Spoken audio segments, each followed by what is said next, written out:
Anything lost can be found again except for time wasted.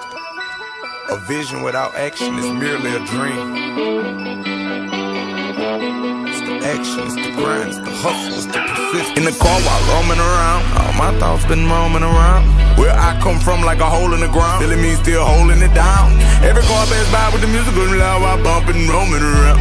Telling me to make a hit, but I really don't get why they walk on roaming around. Out my window, I see everything I dream about and wish I had.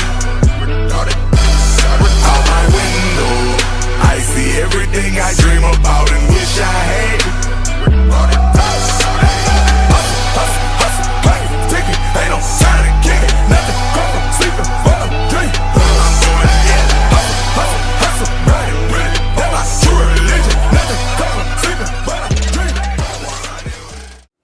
Good evening. I'm Moses White, head coach of the Sumner Academy boys basketball team. One of our goals at our staff at Sumner is to bring back the tradition of basketball they've had.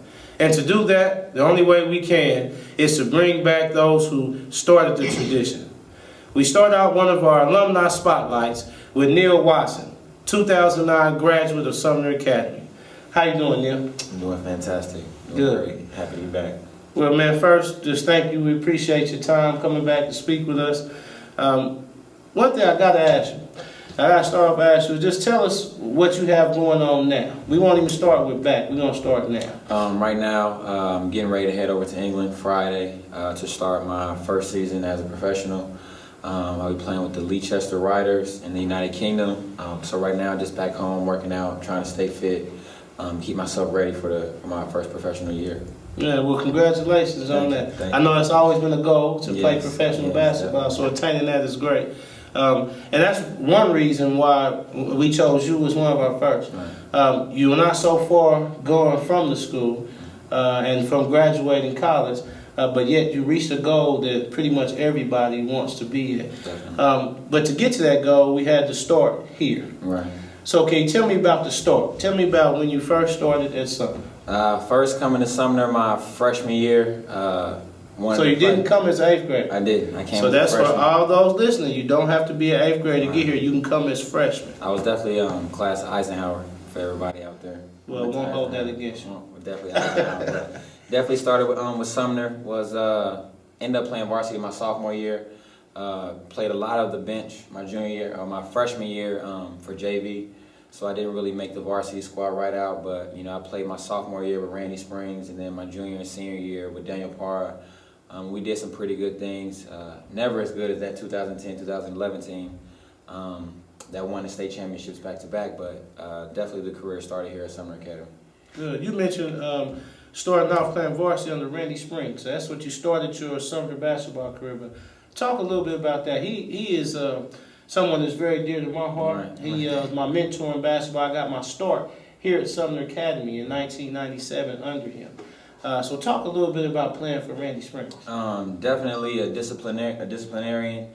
He always believed in, if you mess up, then you get punished. And the only way to play basketball is to play hard.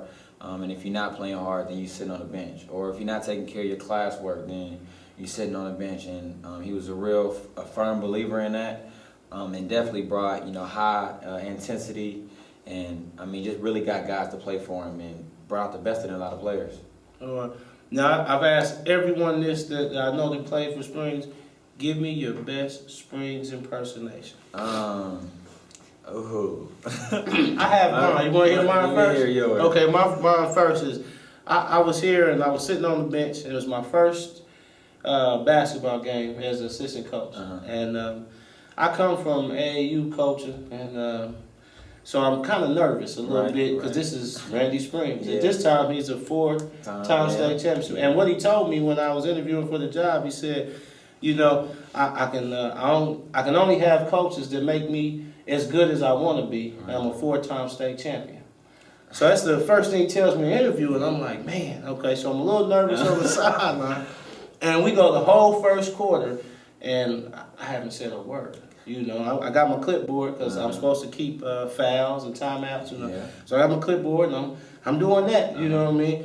And we get to the second quarter, Still haven't said anything. I mean, I haven't even said nothing to the players that's coming off the floor on the bench. I ain't said nothing to nobody.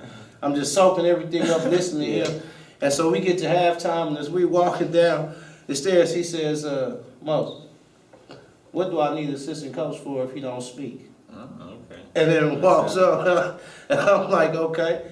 We get down to the locker room, and we losing that. Yeah. You know, we get down to the locker room, he says, y'all eating too many square meals. Y'all ain't hungry enough. That sound like Spain. So that's That sound like Spain. those are my two things. If I probably couldn't do an impression of Springs, but he definitely used to say blockhead. He used to call us blockheads all the time. And I do remember a situation where in practice, and I stopped to shoot the ball, and my foot was on the three-point line. It was a transition.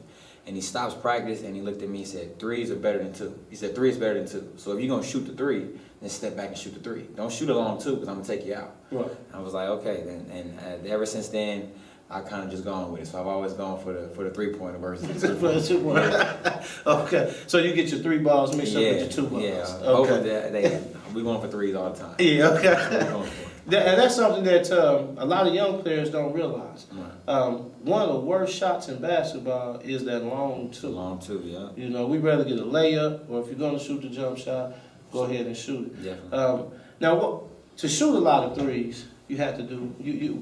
How do you prepare yourself? It's a lot of practice. It's definitely a lot of practice. A lot of people just think, you come in the gym, a few times a week and, get 500, 600 shots up, it's going to perfect your shot. That definitely isn't it. I spend, 6 to 7 days out of the week, which is the whole week, getting jumpers up, and not even, just 500 or 600 a day, more like 100 or 200, because that's where you get tired at if you're really pushing yourself to shoot the basketball, and that's equivalent to 1,000 or close to 1,000 shots if you're getting 300 or 400 up a day. So that was mostly my mindset, really just getting there and push myself to get tired and then shoot the basketball, because a lot of guys aren't fresh in games when you're shooting a 3 or shooting jump shots or shooting pull-ups or step backs. Whatever type of shot you're shooting throughout the course of the game, you get tired. So it's okay to go in the gym and start shooting just stationary and then kind of moving around a bit, but really get yourself tired and then start shooting the jump shot. Therefore, really testing your mechanics on your form to shoot the jump shot, making it successful. Right. Now, tell me something, because one thing that I preach is conditioning and being in shape. And Barry can attest to this. One thing I pride myself on telling my teams is that you won't get tired. We will do enough running in practice that you won't get tired, because I believe 95% of basketball has to do with running in your legs. Tell me, when you get to college, how much is it different in the running in high school to the running in college? I'm not just talking about practice, but I mean the whole thing, the speed of the game, everything. It's definitely a level up. From high school to junior college is a level up. The running is, you have to do a lot of it. It's a lot more than what some high schools do. And Division I is even more increased. It's consistent running. So much running that if you're not eating enough food, you'll lose weight. And you always have to be conditioned. You always have to stay in shape, because everybody wants to play 40 minutes. And really, you don't know how much 40 minutes is until you're out there and you actually play 40 minutes. And you really get tired. You'll make silly mistakes, mental errors, because your body is tired. You'll lose the ball on a crossover that you make, or on a crossover that you're successful on 90% of the time. You'll miss an easy layup, or you'll miss an easy floater, or miss a free throw. So if you're not in shape, then you definitely can lose the game within the last 2 minutes and be one of those guys that regrets it and always thinks back like, man, if I ran a little bit more, if I was in a little bit more shape, I could have, successfully made that pass or successfully hit that free throw, or, instead of just watching the guy, dive on the ball, I could have been the first one on the ball and we got the timeout, to get a last second shot. So condition has a lot to do with basketball and preparation. You average, and I don't know if I'm right, but you average close to 30-something minutes a game. I don't remember exactly what I was looking at the very end. It was, I don't want to lie, but it was close to like 32, 33, something. Yeah, my sophomore year I averaged 33. My junior year I averaged 35, and then my senior year I averaged about 35, 36 minutes a game. Okay. Now to do that, and people don't realize, like you said, that's a lot of game time. It's different just looking at just straight minutes, but that's game time minutes. Right. That's high speed, high velocity. How much did the weight room play into that? Like we lifted 3 times a week, and I lifted 4 to 5 depending on game day variation. Now, is that during the season or out of season? Out of the season, it's probably 3 times a week, maybe hour and a half, 2 hours in the weight room with the strength coach. During the season, it's still 3 times a week. Just the time is lessened, probably about 30, 45 minutes in the weight room. And then game day was probably just about 15 or 20 minutes. But keeping up with your weights is very important to conditioning because your body gets used to carrying that weight as you run or moving that weight on the floor. Big men, in the post banging, it's very important that you're lifting because if you're not, then you're getting weaker and therefore not going to be able to, function or control your body as well as you want to. Same for guards, body control, bouncing off of a big in the air definitely has a lot to do with the weight room.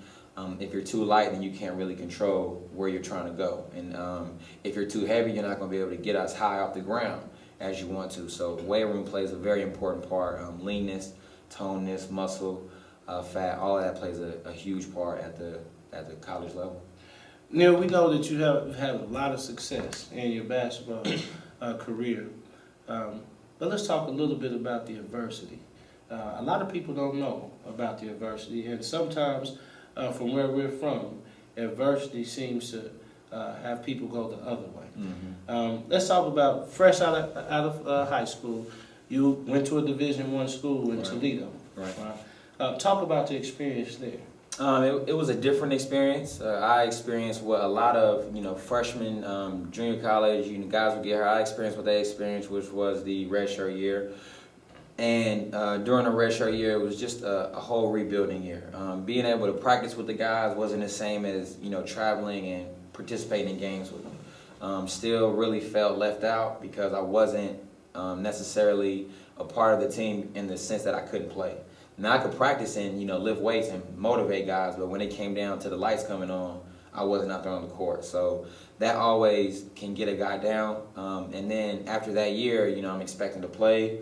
My coach leaves, a new coach comes in, and I'm a player. I'm a coach's player. So whatever you ask of me is what I'll do at the point guard position. Shoot, pass the ball. If you just need me for defense, that's what I would do, and that's what I was comfortable with at Southern Miss because not at Southern Miss, but at Toledo because I love it there so much. But the head coach, just basically looked me in the eye and said, I don't feel you're good enough. I don't feel you can compete with who I have coming in here. You're just not what I'm looking for. I don't feel you have the talent. So I just left, just took it on the chin. It was hurt, but it wasn't the end of the world. And in order to be successful, you have to fail. And that was the first major fail that I had. I wasn't a good enough player for this coach. Okay, so you seen that in the eye, and then that took you where? To Coffeyville Community College. Coffeyville Community. So you went from which is another adversity because I've seen this happen too. Another adversity, you go from a Division I, whereas a high school player's dream or want to be, right, to a junior college. Right. All right. No, but you're in Coffeyville. Right. And other than Independence, that's a great school. Right. Coffeyville Red Ravens all day. All day. So talk about playing for Coach Herkelman, and then we'll get into another coach who was there with you. Coach Herkelman was definitely a good coach for me. Very laid back coach, I was a little different. I wasn't as used to that. A lot of my coaches, kind of yelled and screamed. He was more laid back, but was very firm in his word. He said we're going to do something, we're going to do it. If you didn't do it, then you got out. There wasn't no arguing, wasn't no hollering, and you just got out. We played a full, 40-minute games, pressing, running, fast break. We spent a lot of practice time running. We spent a lot of preseason time running. So that's another, level where, conditioning played its part. He was a really great coach, really, great methods, and a genius when it came to offensive schemes. All right. Now, down there, talk to me about the grind of getting yourself ready to get back to a Division I and what that included and the people who that included. It was 100% mental. Being down there, I was down there really behind 2 point guards, a guy named Shaq and a guy named a bigger guy. I can't remember his name right now, but played behind 2 guys. One guy was from out of town, the other guy was from Wichita, and they kind of felt like they had the spots locked up, or it would be between them. And then played behind two great guys, Stacey Wilson and Kevin Broussard, who were, the scoring power of the team when I got there.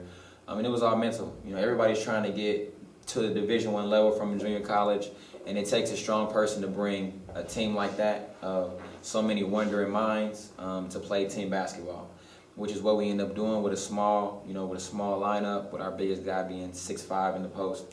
And it was just difficult, and it was always a grind. 2 a.m., 3 a.m. in the gym with Coach Boo Richardson, who definitely spent a ton of hours with us in the gym, playing with us, teaching us the ins and outs, what you need to do to be successful.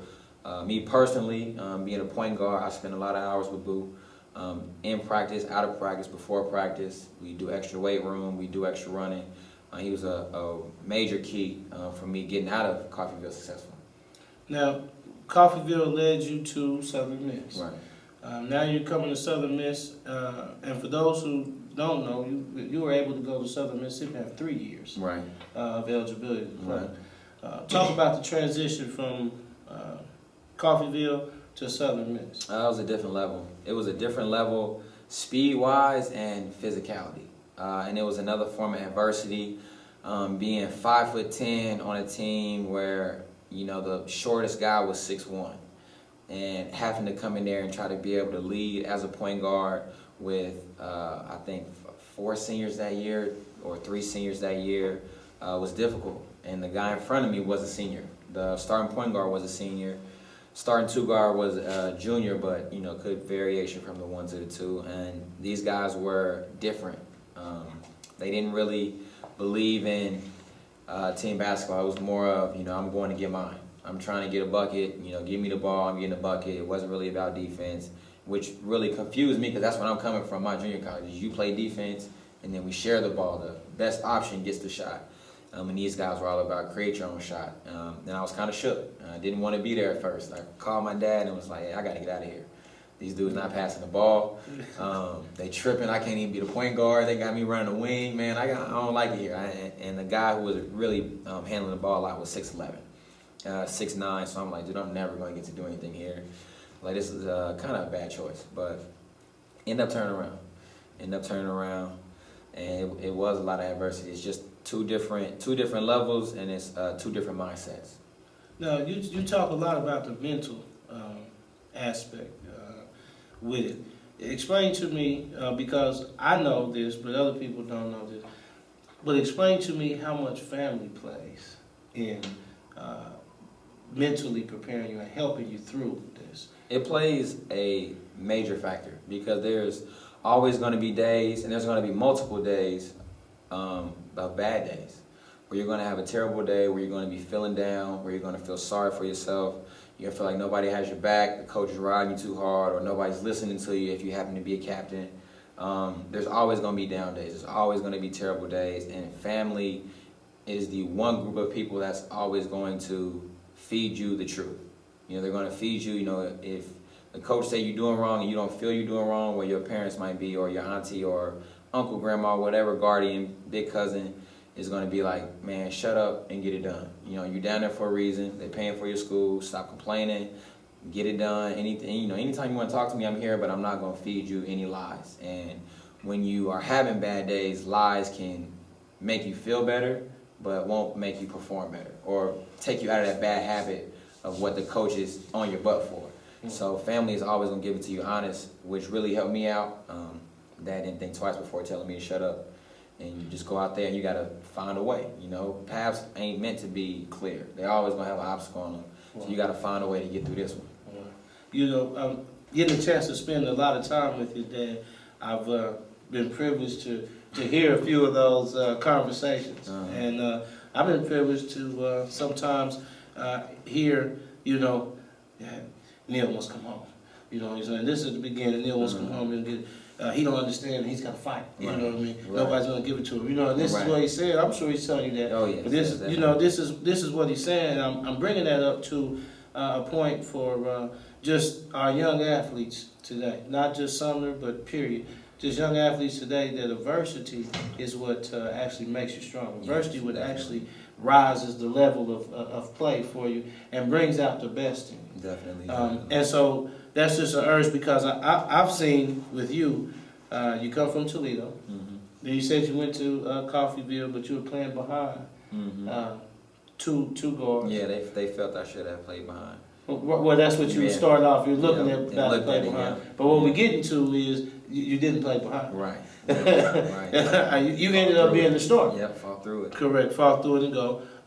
Similar situation down in Southern Miss. Yes. Kind of felt that they were supposed to play behind. Right. First year wasn't as what you thought it. Mm-hmm. But you went from that to senior year, 35 minutes a game, starter. You were up for an award. I forgot the name. I told myself I was going to... The Howe Award, which is Best Player in the state of Mississippi. Correct. You were up for that. That's just tremendous things to come through with adversity, man. Your story is really, really inspiring, not just to myself, but hopefully to others, just from the adversity that's come through, and to see that, number one, from here in our own city, a person's dreams can come true with hard work. And then for two, to see that what people sometimes call undersized is not undersized. Very true. You know Richard Gleisman, right? Yeah. One of his favorite things is not the size of the dog in the fight. It's the size of the fight in the dog. Right. You know, and you really proven that, helped us out. Before we go to an intermission, and then we have one of your I don't know what to call him. One of our other guys on the staff and was a former classmate of yours at Sumner. I got to ask you, give something to our basketball team. Just give them, if you could sum it up in just something to sum of your career, just something to motivate them or to look for. What would you tell them? And I'm asking you to tell them in the sense of you're a senior here at Sumner. And we're starting our first day of practice. What would be your speech? We starting the first day of practice. Championship games aren't won by individuals. They're won by teams. They're won by teams with good coaches and players with good leadership. The reason I wear number 5 is the 5-point system. The 5 Ps to prevent poor performance with proper preparation. 5 Ps, always remember that. And if y'all don't listen, then y'all will fail. But every failing can be turned into a successful outcome. So listen to your coach, listen to your captains, and captains lead your teams to the best of their ability. All right. Neil, we're going to go to intermission, but I got to thank you for coming. And then I've never got a chance to thank you for this before. This summer, once I got the job, we started summer workouts. And, you know, I'm thinking in my mind, I know you got a lot of things to do. Right. You're trying to get your career started. You're looking here.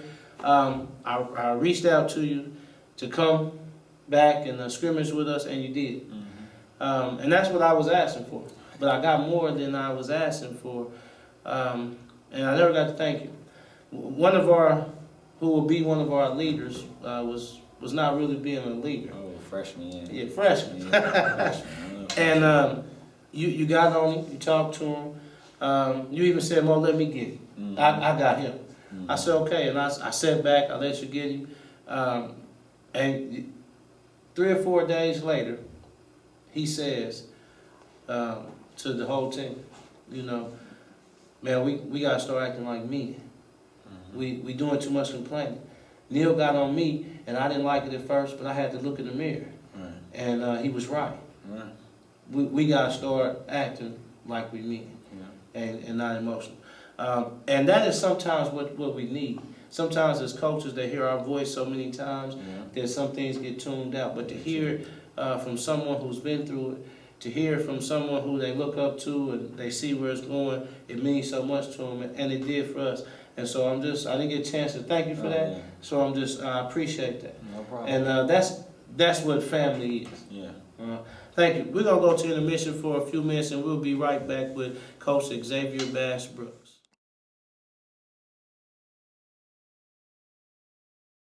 Can we go back? This is the moment. Tonight is the night. We'll fight till it's over. So we put our hands up like the ceiling can't hold us. Like the ceiling can't hold us. Can we go back. This is the moment. Tonight is the night. We'll fight till it's over. So we brought our hands up like the ceiling can't hold us. Like the ceiling can't hold us. Nah, can I kick it? Thank you. Yeah, I'm so grateful. I grew up really wanna go fronts, but that's what you get when Wu-Tang raised you. Y'all can't stop me. Go hard like I got an 808 in my heartbeat. And I'm eating at the beat like it gave a little speed to a great white shark on shark. We raw. Time to go off, gone. Deuces goodbye. I got a world to see. And my girl, she wanna see Rome. Caesar make you a believer. Nah, I never ever did it for a throne. That validation comes from giving it back to the people. Now sing this song and it goes like, raise those hands. This is our party.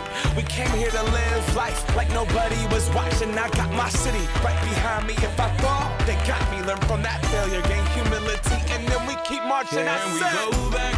This is the moment. Tonight is the night. We'll fight till it's over. So we brought our hands up like the ceiling can't hold us. Like the ceiling can't hold us. We go back. This is the moment. Tonight is the night. We'll fight till it's over. So we brought our hands up like the ceiling can't hold us. Like the ceiling can't hold us. They leave it at 6.3, down to 3. Watson for the lead. Got it!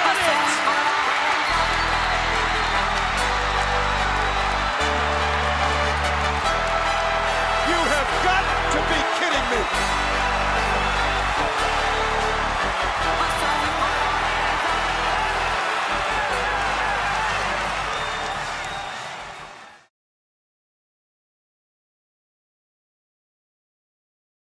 Welcome back, guys. It's Coach Xavier Brooks, assistant coach of the Sumner Academy Sabres, back with Mr. Neil Watson. What I would like to talk, with you, finishing off, just touch, the how important it is to be a student athlete.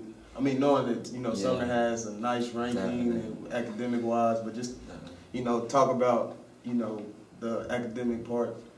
Being here at Sumner was definitely a struggle for 4 years. As everybody knows, everybody has gone through it, that went through it a little bit for a year or two, and the kids going through it now. It's definitely hard. It's a lot of hard work, and it's a lot of preparation, but it's worth it. Definitely, I went to school. All 5 of my years I spent in college.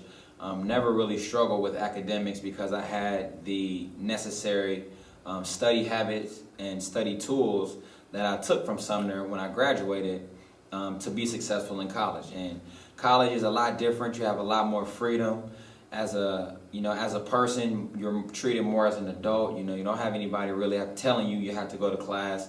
But student athletes are, we're mandatory to go to class. But at the end of the day, it's still your choice. But being at Sumner and knowing how important it is to be at every class because you need those notes, for the upcoming test, is very similar to college. Question, just talk about the balance, how you balance yourself throughout your college career with sports and basketball, weights, running, being tired, hungry. You're probably hungry for a test or something. Just touch some of that for me. It's definitely time management, which is something else they give here at Sumner is the student agenda, which is they tell you to use it, your student planner. We didn't use it. We never used it when I was here. Never ever used my student agenda, but did use a student agenda or a student planner when I went to college. As soon as and they didn't even give them out. They're not even. You have to go find one. So I need a student agenda. You got to plan out, but it's definitely, you spend a lot of time in the gym, on a football field, baseball field, track field, wherever. You got to spend just as much time with your studies because it's very important. Parties will always be there, friends will always be there, but you don't want to ever be, missed out on a game because, you didn't get some work done. And in college, it's a lot different. If you're ineligible, you're ineligible for an entire semester. So that's 4 to 5 months. Okay, so talk about, I know in college they have, amount of tutoring hours that you must have or complete. Right. How did that experience help? That helped out a lot. Something which is what basically my parents did in high school is, you need to sit down and study for an hour. Tutoring sessions were mandatory as well. 1 to 3. 1 to 2, it really depend on your class schedule, but they were very strict with that rule, which helped out a lot too because a lot of times when you go home you have that freedom, you're not going to do your homework or you're not going to study for your test and you are going to choose friends over school, which is completely understandable. because I did it a lot of times. But having those, specific study sessions, study hall hours was very important. One thing right now that's with our unit that we got here is like everybody's raw. We really don't have some stud or anything like that, but a lot of them, it's so many different egos. Talk about where egos get you if you don't listen or. Oh yeah, egos can definitely kill a team because when one man thinks he's doing great, others might be thinking he's not doing so great, and basically it takes 5 guys to win a basketball game on the court at the same time, and it takes the other 5 or 6, 7 on the bench to be just as equally vocal and as energized to keep that streak going and to encourage the 5 on the court at that time. With you saying that you guys don't have any studs, team unity is very important, and to really feel like you're a family in the locker room, off the court is, very important to the team, just as much as being on the court and being a family there. Being a basketball family doesn't just happen on the court. You guys have to be, everybody doesn't have to be super close off the court, but you guys have to have each other's backs at all times. And when you have that kind of chemistry, that kind of, gel between guys, it makes a team of, the worst guys in the world look fantastic because they know each other's strengths and they know each other's weaknesses. Okay, you and Coach Mo was talking before the intermission, and he was talking about just, that second coach on the floor. Talk about, you being a point guard and how you direct in the coaches. You talk about your coaches, just kind of just Coach K from Coffeyville, just how he was so calm. Why was he so calm with you? Yeah, I mean Coach Hurt. Coach Hurt. Yeah, it's good. Coach Hurtman, he was just more calm, and he was just more calm coach. Some coaches are very, they yell, they're on the court, they're energetic, and then some are really calm and don't really say much, but they get their point across. And really either coach's style it doesn't matter. It, plays up on a variation of your captain, of, a point guard or a senior in high school. It plays up on how they're going to address the situation and how they view negative aspects from the coach. When the coach is not really trying to be negative but trying to get a point across. How the senior is going to look at the team and, see who's being the worst and challenge them to do better. Or a point guard in college, to see guys slacking and challenge them to push themselves to be better. That's really how that goes, and I mean it just plays out. You got to have a strong leader, and a lot of times players won't listen to the head coach. They kind of blend it out so that assistant coach is just as important as the head coach because he's more of a player coach, and players will listen to that assistant coach. Okay, before I got the head coaching position, not head coaching but assistant position. Right. I watched basketball. I had a little cousin that plays for Wyandotte, right. And I just get the feeling like some of these guys, they're not I know you talk about dedicating yourself to the gym. I feel like they're just coming out and just playing like they're not spending that extra right. summertime in the gym grinding and getting the proper exposure to those levels you were talking about. Just talk about work ethic and what made you the player you are today and staying motivated and work ethic is really everything. Without work ethic, guys don't really go far. It's a lot of guys from this area who kind of just stepped out on the court and played, especially just off of natural talent, natural body size, and I've seen it in my year and in the upcoming years, but that won't get you to where you want to go. It might get you to be what I call a local star, but everybody's not just cool with local star. We all want to travel the world or hit that professional peak and really make money for this game because it can take you a long way. But my senior year, I used to get up at 6 o'clock or I used to get up at 5:30 and be here at 6 to work out with the freshman team to better myself for my senior year. And when I got to Toledo and Coffeyville and Southern Miss, I would hit the gym at 1 o'clock or 2 o'clock in the morning. And then get up again at 7 or 8 and go back again, on my own. And it was, nobody ever really had to push me. So having that work ethic, having that drive, having that dedication, having that hunger to really better yourself is hard. It's very difficult, and it's in few people. It's easy for, if we boys and I get you up and say, come on, man, let's go work out. You can always go do it with somebody, you know. It makes everything easier. But to get up and do it by yourself, then you're really hungry. Then you're really trying to grind. And that's how I got where I'm at is being that guy to call the whole team, let's go hoop, or being that guy to call out the 6'10" in the gym who's not working his butt off, or to be that guy to call out the guard who don't want to run extra because he's tired. Well, push yourself. That's how. If you don't push yourself, you don't get the outcome you want. You settle for something less. Yeah, with this just this group of basketball, us being out of school and stuff, it's like they don't really know how to push. Like it's just they spoiled and you know brats. You say something to them, they just gotta say something back. Yeah, they want to snap back. Yeah, it's definitely that plays another part with the mental. Mentally tough player is gonna listen to what's being told to him and then react playing wise. He's not gonna snap at his coach. He's not gonna get angry at his players. He's going to take what they're telling him into consideration and adjust it. Now, if whoever telling you what is wrong, then it's okay to adjust, not adjust, but, then emphasize your opinion. But if you wrong and you can't handle it, then that's just you being mentally weak at the time. And which is something it's hard to instill in players because it's something that does have to be coached, to teach a guy not to be able to come into the gym moody. To teach a guy to be able to leave everything outside and be able to take, what the coach said. If he yelled at you or cursed at you, and just be like, all right, what I'm saying, I was wrong. All right, let me go back. I'm going to fix it.